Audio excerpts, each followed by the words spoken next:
you don't know already, you will now. Today, April 5th, 8:03 this morning, Donald Trump posted this on Truth Social. It reads, Tuesday will be Power Plant Day and Bridge Day all wrapped up in one in Iran, meaning he will militarily strike the bridges and power plants of Iran. And then he says, there will be nothing like it. Here he's promising terror and violence to the Iranian people. He goes on to say, open the effing strait. He spells out the word effing. You crazy bastards, or you'll be living in hell. Just watch. Praise be to Allah, President Donald J. Trump. Now, as we all know, everyone is talking about Donald Trump's mental fitness to be president. And this post is significant because it reflects clearly Donald Trump's lack of cognitive function. For example, forgetting that such acts constitute war crimes. But there's also his sociopathy, and it may actually be the worst of the two. For example, seeking by his own words to create conditions that would amount to causing the Iranian people to suffer as if in hell. That's extremely sick stuff coming from a president of the United States. Even if you ignore the F word, it reminds me of when he said this. They now have the chance, that is, Iran, to permanently abandon their nuclear ambitions and to chart a new path forward. We'll see if they want to do it. If they don't, we're their worst nightmare. In the meantime, we'll just keep blowing them away.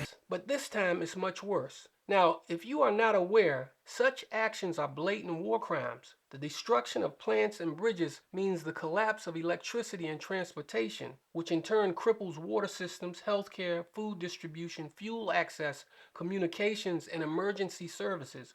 Within days, people would face shortages of clean water, food, medicine, and access to cash, while isolation, economic shutdown, and weakened public safety would likely result in the deaths of millions. And even more pain as the crisis continued. This is why Trump's threatened actions would literally be war crimes against the people of Iran.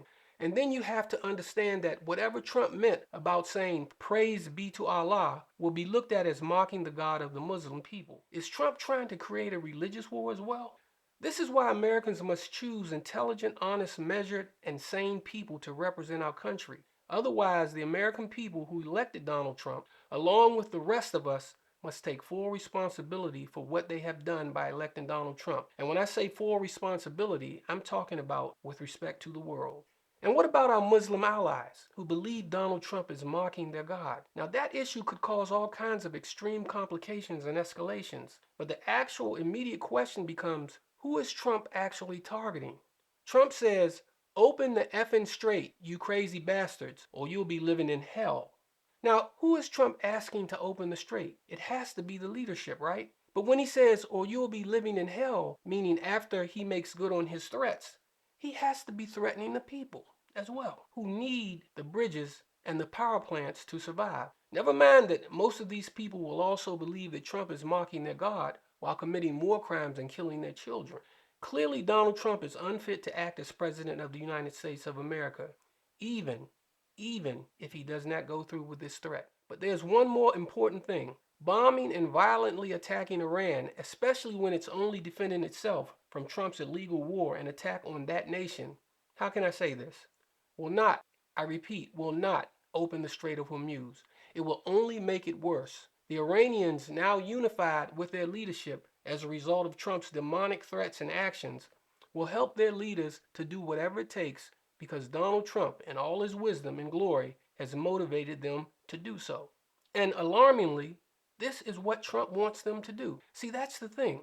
During Trump's address to the American people concerning his illegal war, he all but admitted he wanted to keep the strait closed. Previously, he'd also directly suggested this several times. And this is because Trump intends to divert the global oil market away from the strait to the U.S. However irrational that may or may not be, take a look. Remember, because of our drill baby drill program, America has plenty of gas. We have so much gas.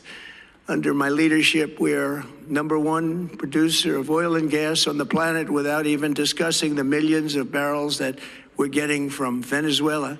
I have a suggestion. #1, buy oil from the United States of America. We have plenty. We have so much. Why would he make up a cheap sales pitch about oil at a time like this, a time of war when the strait is closed? Because he can't help it. This is some of the most horrible, unintentionally transparent behavior by a human being the world has ever seen. But only one thing makes it worse: Congress's GOP's failure to remove Donald Trump. This is unacceptable. Take a look at the leader of the House of Representatives shortly after Trump began his illegal war against Iran. We are not at war. We have no intention of being at war. The President and the Department of Defense have made this very clear. The Department of War has made it very clear. Mike Johnson simply agreed with Trump to go to war, despite his duty to the American people to check the president. But it gets worse. 2 weeks into the war, look at what Mike did. Tonight, we have created a new award. We're going to do something we've never done before. We're going to honor him with a new award that we'll present annually from this point forward. But he is the suitable and fitting recipient of the first ever America First Award. We can think of no better title for what that is. He made up an award for the president and said we're now in a golden age. Now it's clear that Donald Trump is sick, but what about Mike Johnson and the Congress? This can never be forgiven. Never. The ones who refuse to impeach and remove Donald Trump, and you know who they are, have sold their souls along with the soul of America just to keep their little funky jobs. They are weak, pitiful men and women who will apparently risk the very existence of America in the chance that they might keep their stinky little jobs in Congress. Abominable. Because there is no longer any doubt that Donald Trump should be removed immediately.